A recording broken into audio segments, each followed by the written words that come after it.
certain visions with the convenient bias of the past and the future.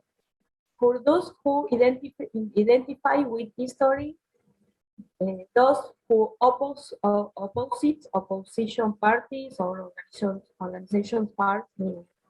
parties or another actors not only have opposing values, but also don't understand history. We can mention different types of the stories. The story of the challenge, they will triumph over adversity, as yes we can, inspire emotion and idealism. The connection story establishes similarities or empathy with other people who are going through similar difficulties, inspire solidarity. 3, the creative story restates the problem, proposes innovation, and change inspired in a new vision. The story also defines leadership styles based on certain keys that are repeated and outline a certain way of communication. They can be phrases, words, color, recurring reference, memories of achievements, and emotional moments that are associated with this shared story. On the other side, it's important to formulate strategies proposed within participatory processes with access to reliable information on environmental problems, which allows the search for the theoretical solution before starting the processes with the respective debates, allow the creation of instances for sustainability and the agenda link. It has been understood that having real information about environmental problems is healthy and allows the social world to protect itself. And if we protect the social world, we defend the environment, which are forms that constantly feedback and are subordinated to each other. Having access to reliable environmental information is crucial for the sustainability of a country because in favor of the transparency in decision making and increases the efficiency and effectiveness of governments. The importance that communities sorry my dog is play with my computer.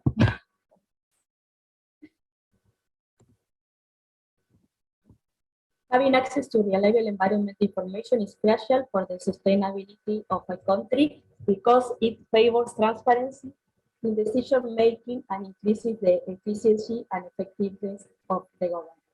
The importance that communities trust the decision made by the authorities is vital for a society that respects itself. In this sense, I cannot fail to mention the Escazú Agreement, which was promoted and defended by the Green Party of Argentina, which is a very important agreement since it is the first globally agreement since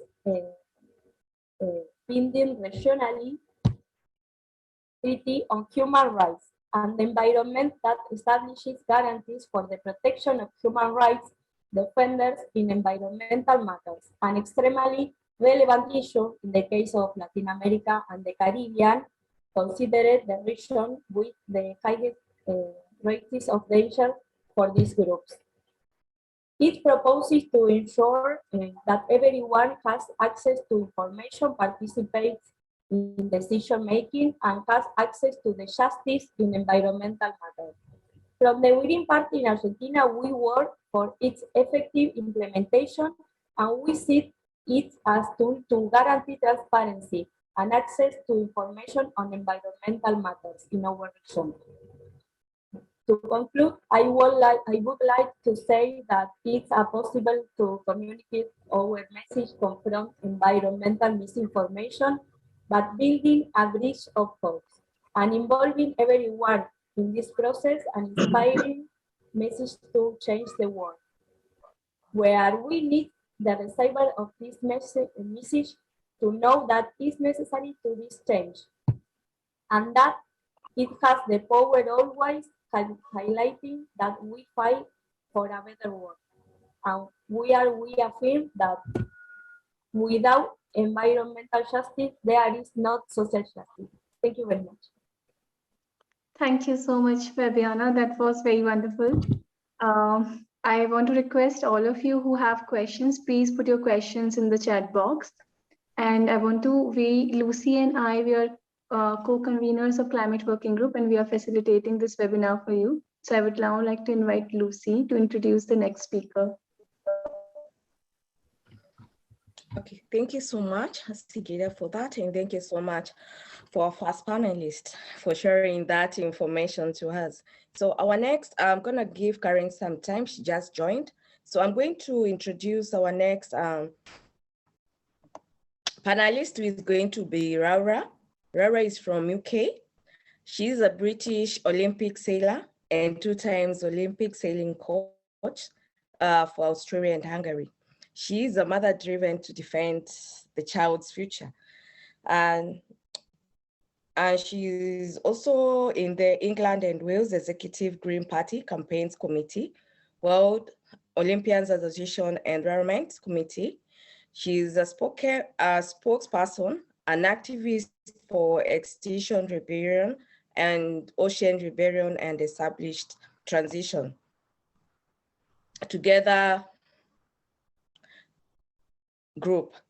So she has also been able to plant thousands of trees, establishing a community allotment, food share shed, clothes swaps, eco-fair school environmental group, campaigned against the waste, incinerator and oil well close to home, given talks and hosted people's assemblies asking what our county council should do to tackle the climate and nature emergency in our country.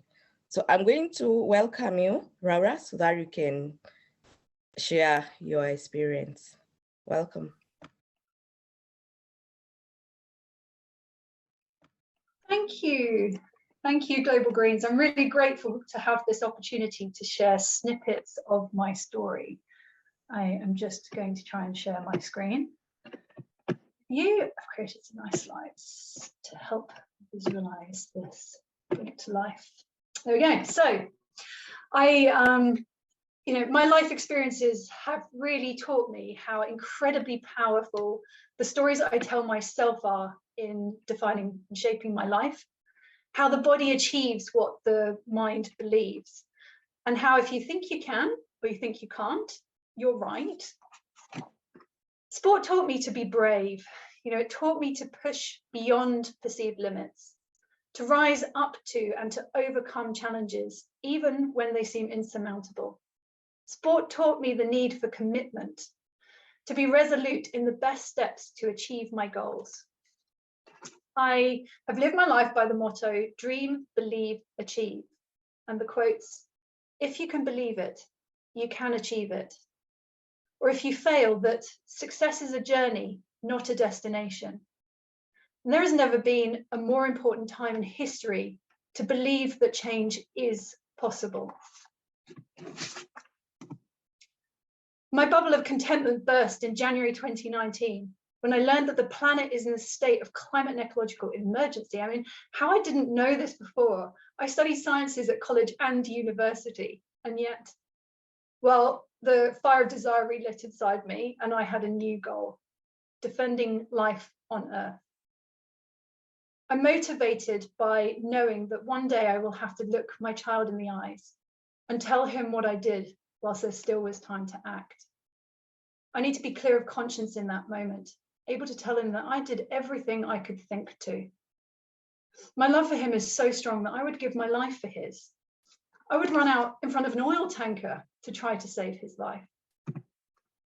I did step out in front of an oil tanker and block it in London earlier this year, and I blocked an oil refinery just before COP26 last year aboard this pink boat to help to draw attention through the media of Extinction Rebellion's immediate demand of no new fossil fuel licenses, investments or subsidies from now.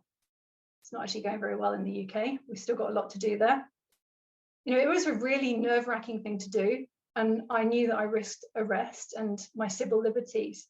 But you know, the consequences are so light compared to those fighting this battle in other countries that are actually risking their lives for this.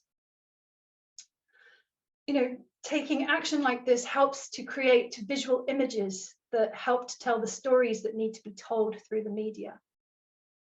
Non-violent direct action has been proven repeatedly through history to be successful at forcing societal change. Witnessing doctors, lawyers, scientists getting arrested and risking imprisonment to sound the alarm and call for action, you know, these respected professionals give me confidence that I'm involved in the right movement and to continue putting my body on the front line. Helped also by the endorsement from the UN Secretary General Antonio Guterres, who said that climate activists are sometimes depicted as dangerous radicals, but the truly dangerous radicals are the countries pushing for new fossil fuels. And he also said that we owe a debt of gratitude to young people, civil societies, and indigenous groups for sounding the alarm, for holding leaders to account. We need to build on their work to build a grassroots movement so big it is impossible to ignore. Scientist Rebellion is now represented in more than 28 countries. You know, scientists have been trying to communicate the existential and extreme threat that we face from climate breakdown for over 40 years. The tone of language now used is as strong as vocabulary permits, and yet global leaders are perpetually failing to act.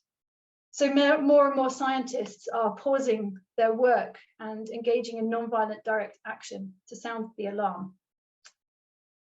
This is me in the blue hat, putting my science studies to some use, pasting scientific papers on the building of Shell HQ. And here, using my sport to communicate the important messages about the dire states of our ocean and calling on people to be custodians for our seas. So activism isn't the only story that I'm playing out in my life today. I created a community group called Portland for the Planet, through which I've educated and inspired my town to decarbonize and restore nature. We've planted thousands of trees amongst lots of other projects. We're learning to make, do, amend, borrow, and lend. We're thinking global and acting local. You know, ultimately, we are being the change that we want to see in the world. I've given talks to schools, children, entitled From Climate Change, From Anxiety to Empowerment, and enabled voices of the young to be heard at protests and expressed visually. This heart is formed of school children. The message they are holding in the middle is, we love our planet. I believe in the power of deliberative participatory democracy. You know, when so much needs to change, enabling people to be involved in the discussions and the decision making reduces resistance and increases consent. I believe that citizens' assemblies are a crucial method for unblocking political action that's currently paralyzed by vested interests and you know, the risk of shouldering blame. Let the people decide and turn the politically impossible into the politically inevitable. I'm one of 4 that are driving Champions for Earth, which is educating, inspiring, and mentoring athletes across the globe to use their platforms to speak out for climate and nature. My latest campaign aims to call upon sport to use its power of influence to champion humanity through the transition to a sustainable future. By engaging in emergency mode decarbonisation, it's calling to pause pollution and await solutions. Focus on sport local for life.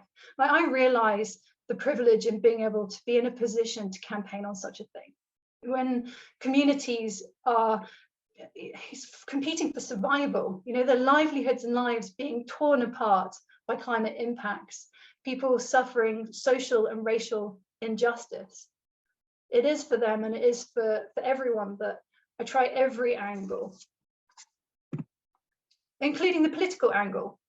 So I'm a member of the England and Wales Green Party Executive Campaigns Committee, and I've recently joined the Global Greens Climate Emergency Working Group. Green Party policy, certainly in England, is having a positive effect. Local councils across the country looked at the Green Party when they were setting their targets, and other political parties look to the Greens, who have long been the trusted messenger for the environment. I'm pleased to say that last weekend, the Green Party of England and Wales passed a motion to explore all options to prosecute those most responsible for climate breakdown. We are alive at the most critical time in the history of humanity.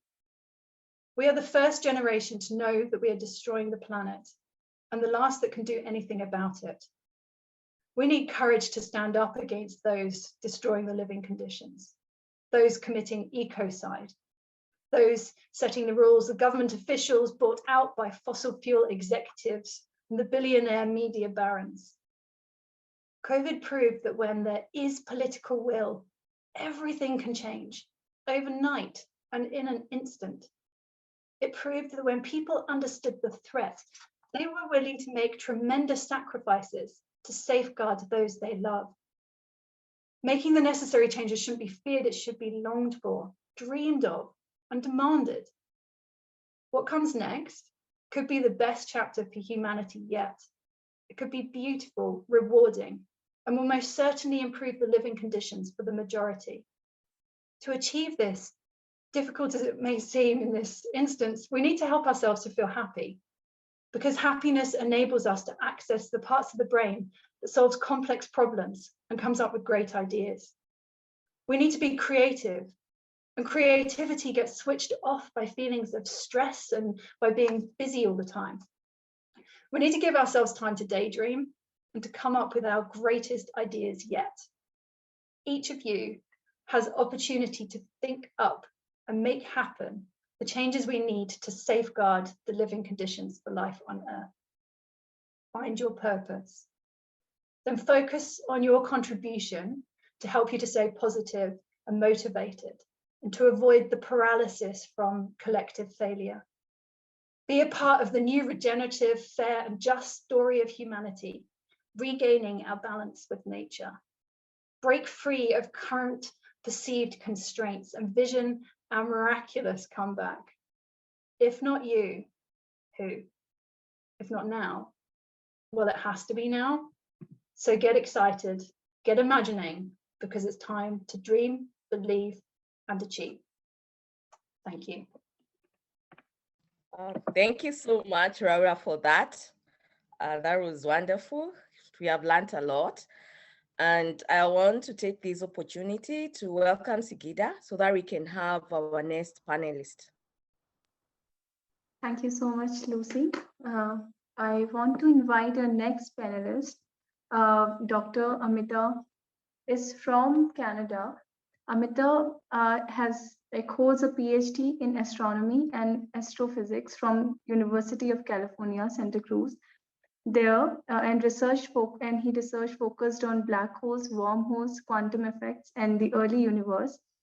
Amita also ran for Member of Parliament with Green Party of Canada in Burnaby North and Sunbury in 2019, while serving as science and innovation critic and bringing forward policy on artificial intelligence and emerging technologies.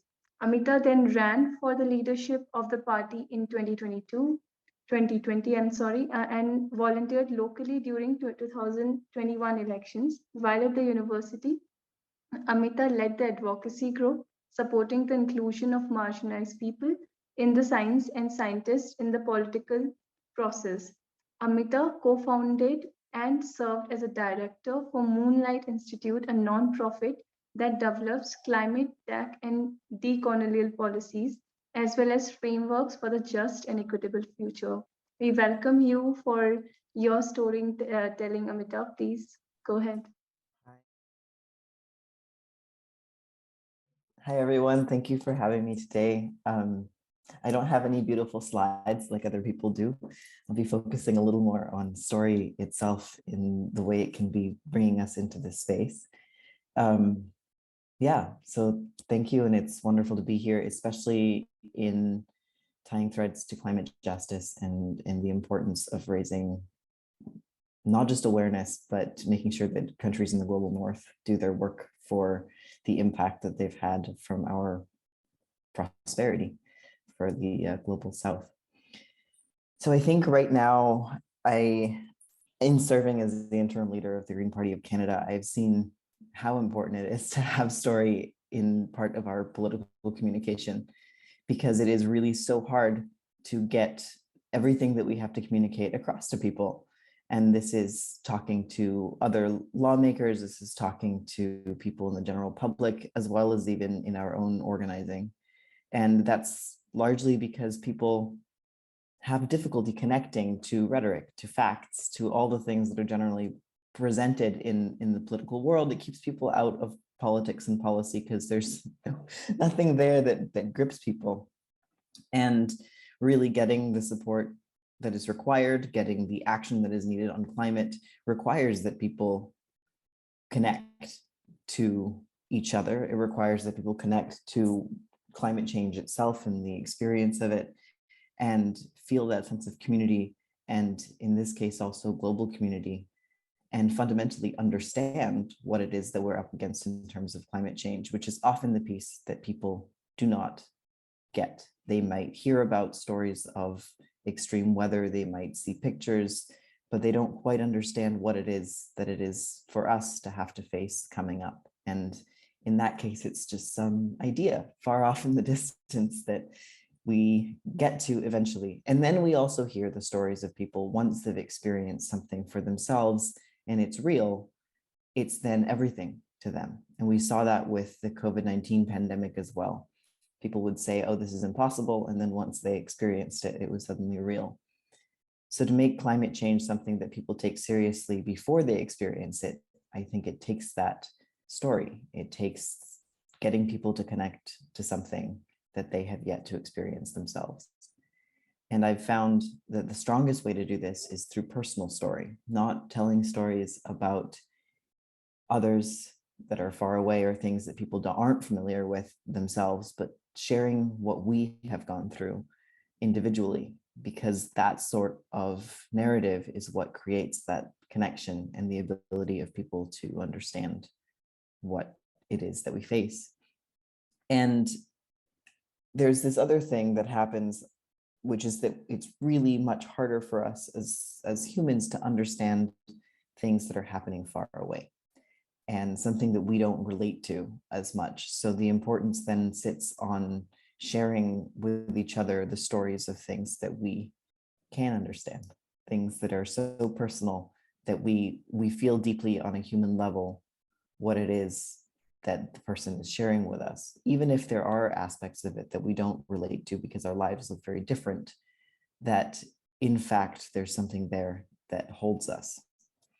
And people naturally, connect to things that they can relate to, whether that's because it's connected to something very simple or whether that's connected to something that we all share: family, community, love of life, food, nature, etc. And it's then the narrative of the story that holds people's attention and keeps them making sure that they can then connect to the pieces beyond it. And all of this comes down to the fact that what we are trying to communicate is very often complex. It is a lot of facts, it is a lot of numbers, it is a lot of ideas. And we need to be able to bring that into something that's real and then connect it back. So here is the example of something. This is then the result of climate change, etc. So I'll share with you my personal story a little bit. And this is what I've found is connects to people and part of why I ended up in politics. But of course, I am not from the global south. I am from Canada. And for us, I think it's been important to have something local to tell, because often, we've started to have extreme weather and storms in Canada as well, and but it's just not as intense and it hasn't been affecting us the way it has in the global South. But because of racism, because of bias, because of the fact that it's so far away for people in Canada, it's been very difficult to bring attention to things in a way that's relatable. So having a local story for us makes it real. And then they can see how it's then reflected in the experiences of people across the global South. So my personal story, and I tell it in many different ways. So I'm giving you the kind of not full version as an example, instead of giving you the here's my, evening of storytelling that I do sometimes, or I actually did last week for a discussion on mental health. But what happened to me is when I was 14, I was away at boarding school, but my home in North Vancouver was destroyed by a mudslide. And I lost everything that I knew, and my mother died, and my father was permanently injured in a way that he would never fully recover. So he has long-lasting brain damage. He had, I think, 23 broken vertebrae. Every one of his limbs except for one was broken, and his aorta was torn. Numerous other injuries. But at that time, I lost everything. And if I had not actually been away, I would have died as well. And since then have suffered from PTSD and kind of watched my community face up to this trauma. So my house was the only one that was destroyed, but around us, everybody in that neighborhood had the risk of losing their homes. Many of them had to move, and they all had to kind of face this idea of loss.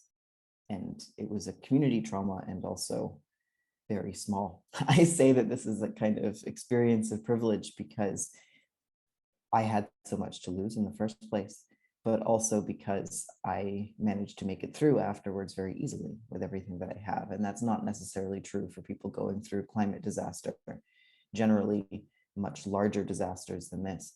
But what it gives people is a way to break through that concept that the way that anyone is living right now could be shattered overnight by extreme weather, by climate disaster, because this was caused by an atmospheric river, huge amount of rain, and it is something that is actually made worse due to climate change, and something that's possibly actually was caused by climate change, but it's not entirely sure. So I want to deconstruct this a bit. So I tell it, of course, with a lot more details and other things if I'm doing it as a part of something.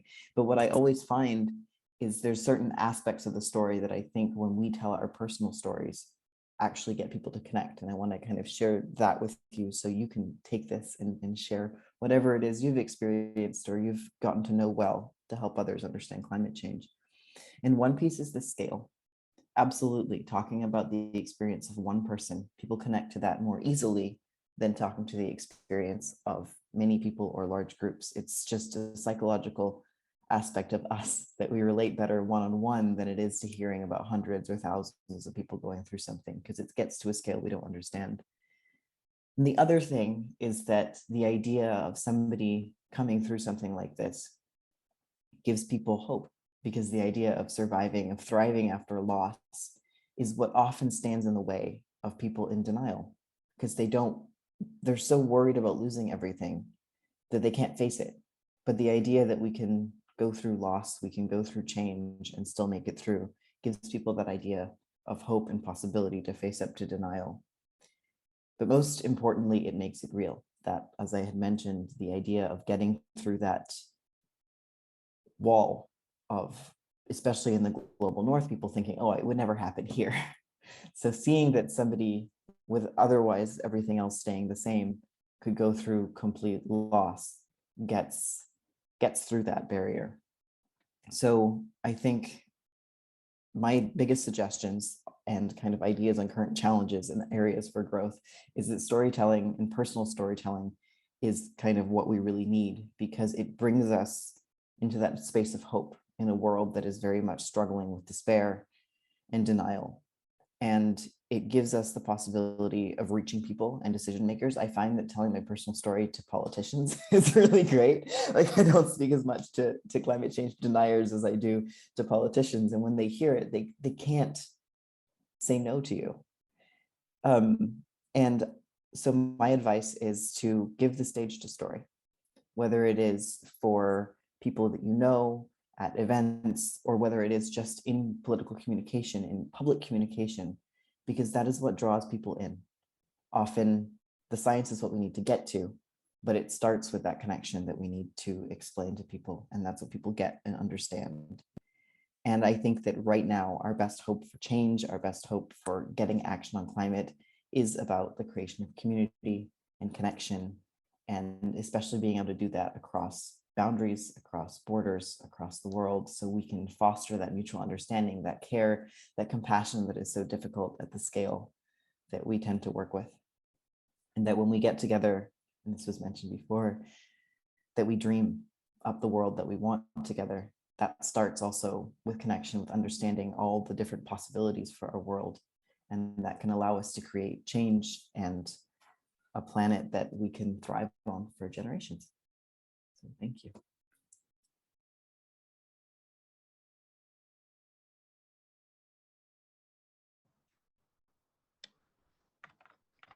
Thank you so much, Amita, for that inspiring stories and just getting to hear about the different parts of the world that we are in. I come from Kenya, actually, and it's interesting. We all seem to share the same, the world, we all seem to share the same experiences. We are going through the same problems. And my question is here, what are our expectations, even as we go to COP27? That is one of the big questions that now we should be asking. And Africa hosting it in Egypt. So what is it that they are looking forward to? So unfortunately, we are not able, our fourth panelist is having challenges. So I'm going to go straight into the question and answer.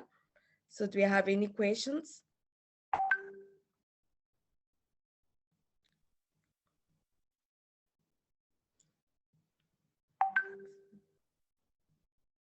Sigida? Yes, there is one. I just wanted to check with you if we have Karen with us. She's having challenges. Oh, with the internet. Yeah. Okay.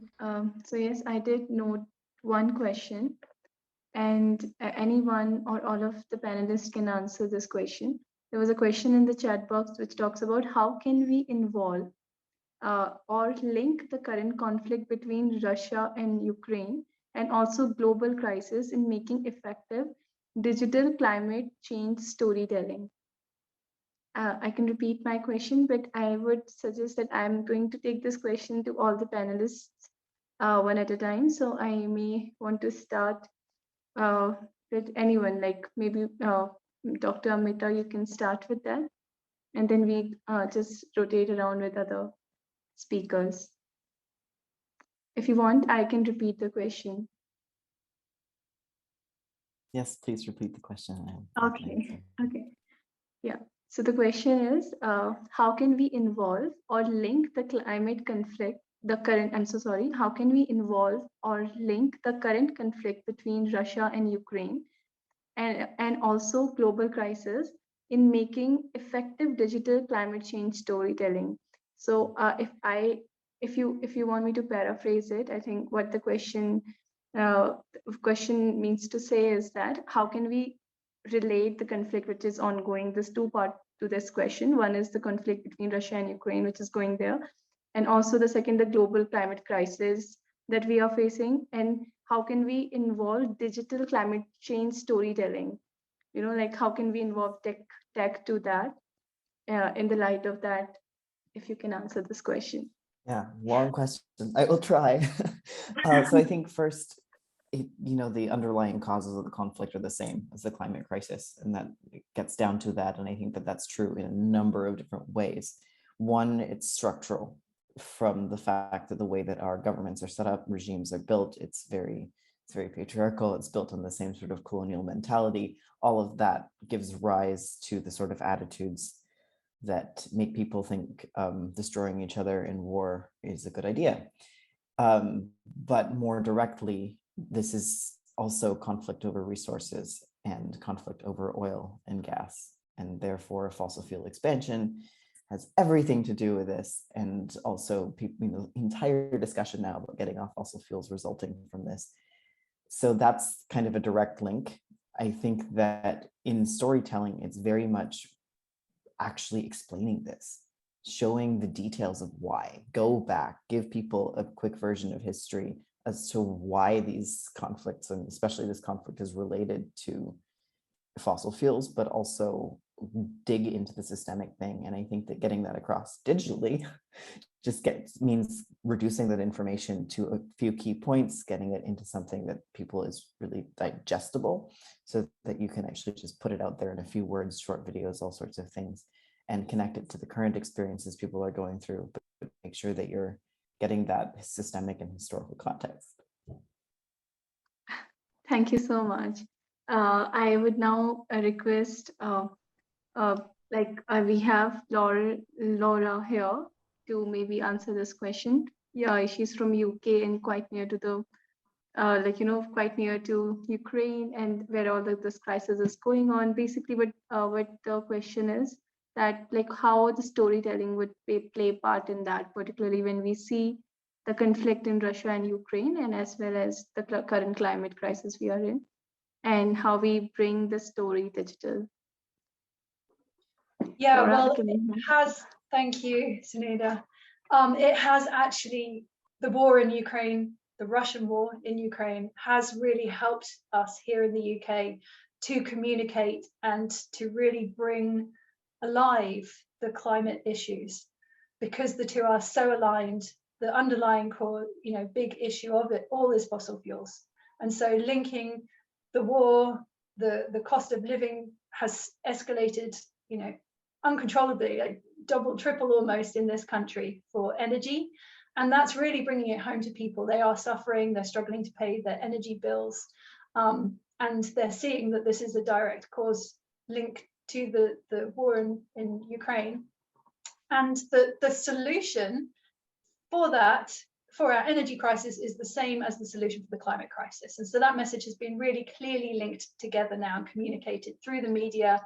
There's ever-growing, escalating civil disobedience happening in this country, lots of direct action, lots of media attention around this messaging. And all the political parties are also speaking about this.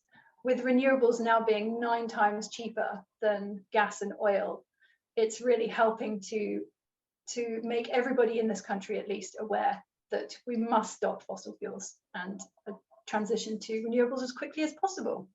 And here we communicate, we gain everything communicatively through digital media, so social media, through the news. This is where we're getting our stories and our information from in this country. And I know that the director, Adam McKay, of Don't Look Up, which is the movie on Netflix, so if you can access it, it is a satire for the climate crisis. So I recommend watching that if you can. Thank you so much. Fabiana, I would like to ask the same question to you, and then I will shift to the another question.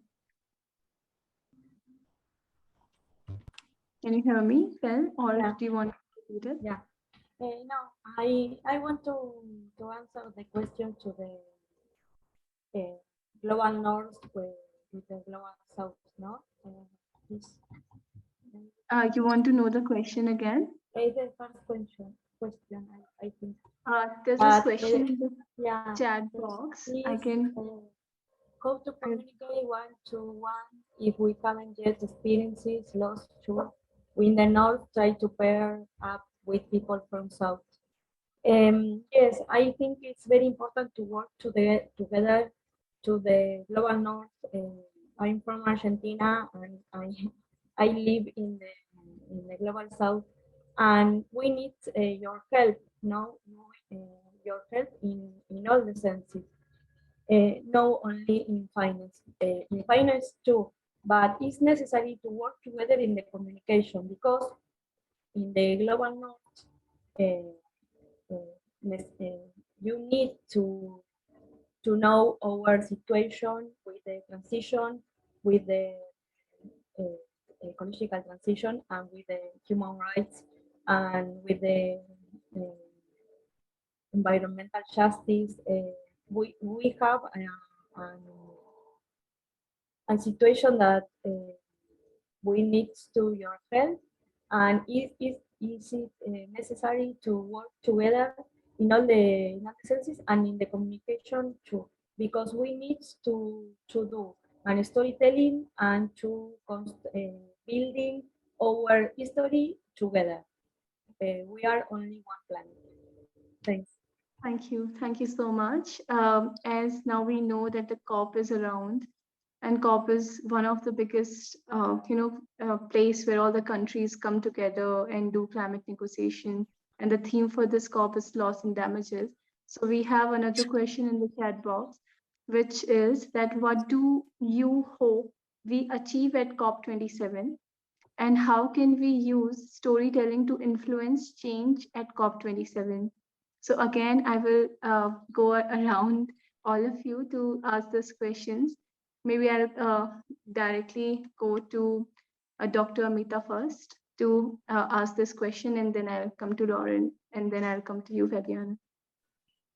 I want to first say, just to the note in the chat about the war, that I do think the primary thing here is colonialism, and that is absolutely kind of causing and has caused genocides across the world.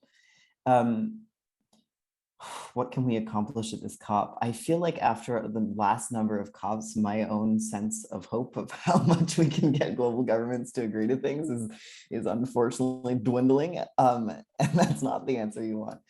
But I think there is always an opportunity for people to kind of drop some of their own politicking. So my experience has been at COPs is a lot of people are bringing their own politics from home to COP, and the negotiations are about what they can show back home for their own interests.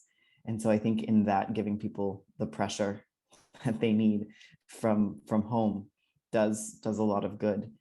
I always think it's possible that people finally listen to countries in the global south, and we do get agreements as long as they see that it's economically viable. And I think that that's beginning to be absolutely true. When I was at COP25, listening to the stories from Pacific Island nations that were starting to go underwater, being told to all the countries, that was incredibly powerful. And I think that that's what we can do to our own people before they go to COP, our own representatives, our own politicians, give them the stories that they can't deny, and basically make them listen or prime them to listen to the stories when they arrive. Indeed. Very correct. Thank you so much. I would now like to ask the same question to Laura. Like, if you want me to repeat the question, I can repeat it. It's okay. Yeah. I can answer what I can answer. I don't know what to hope out of the COP process anymore. Ultimately, the United Nations need to mandate themselves to have power to legislate the changes that need to happen. With it being voluntary, it's incredibly challenging.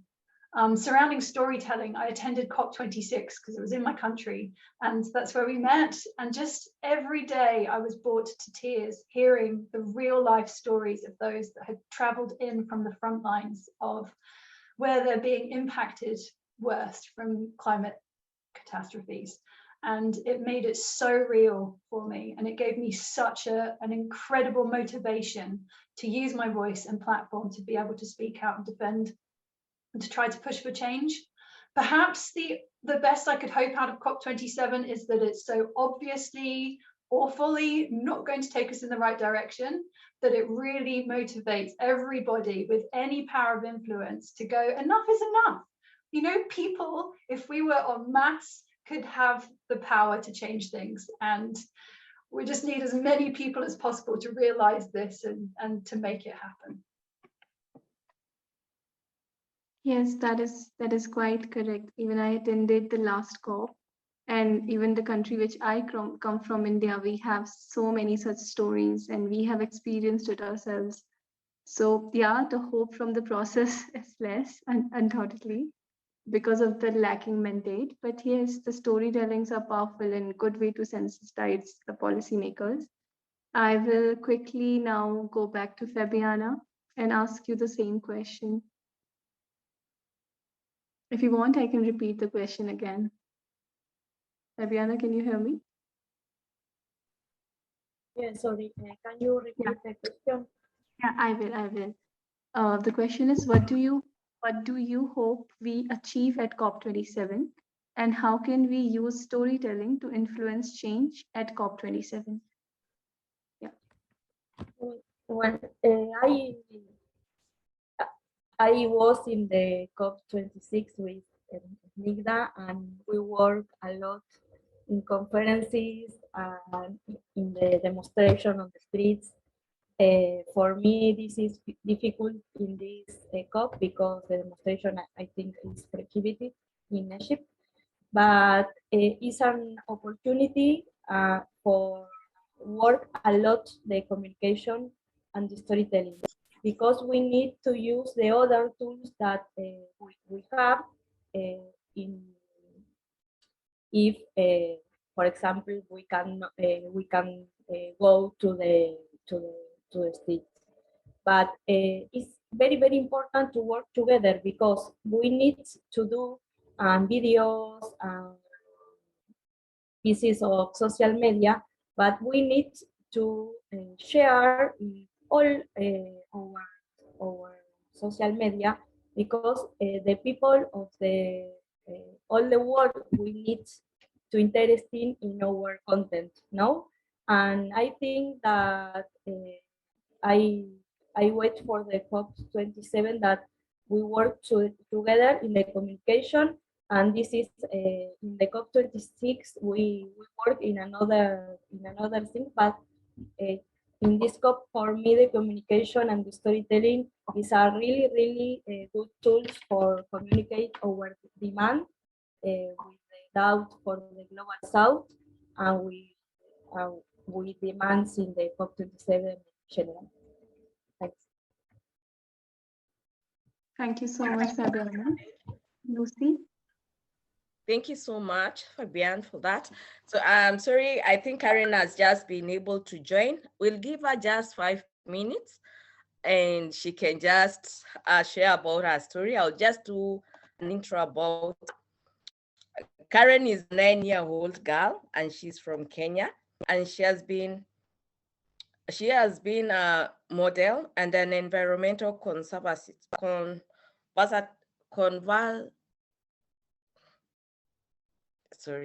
She has been an environmental and climate change activist, and she has represented Kenya in different activities. And I don't want to go so much into her bio because of time. So I'll just introduce Karen. Just share a bit about what you're doing in Kenya, in the world, just in 5 minutes, please. Karen? Hello, everyone. Hi.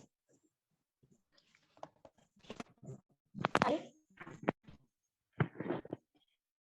Can you hear me?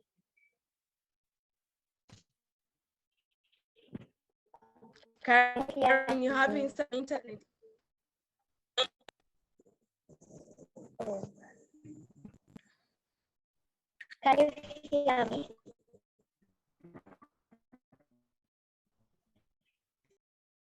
We can't hear you, Karen. Hi. Yeah, don't put the video, just talk without the video.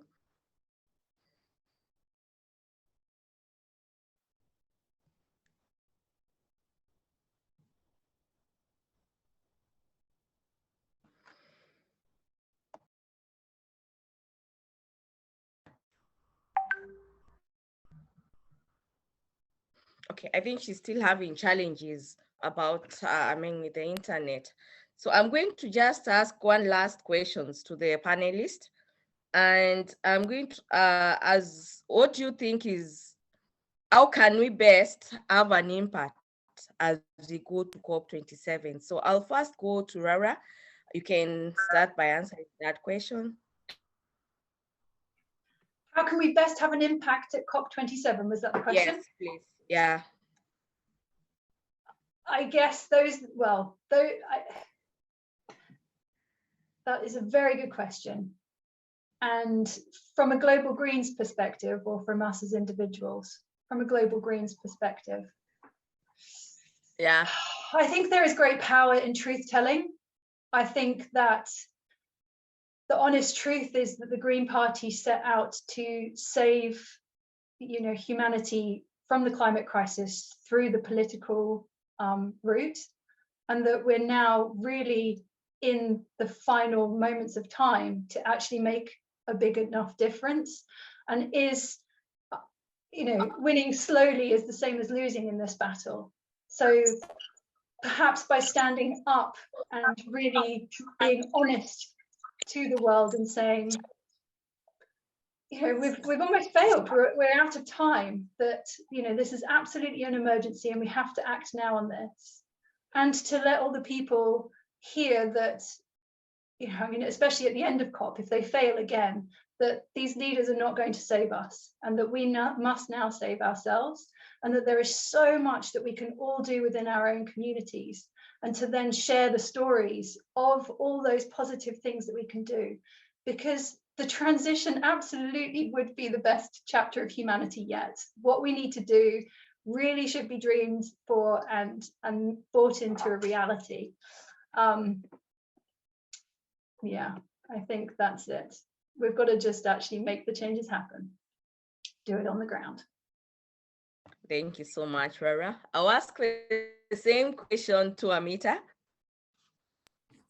I will agree with that and continue the thought. Absolutely. I think that our hope is in community and connection, and that COP is a powerful tool for us, even without the results of it, just to connect with one another, to connect across the world, everyone doing the huge amount of work that is actually going to save us.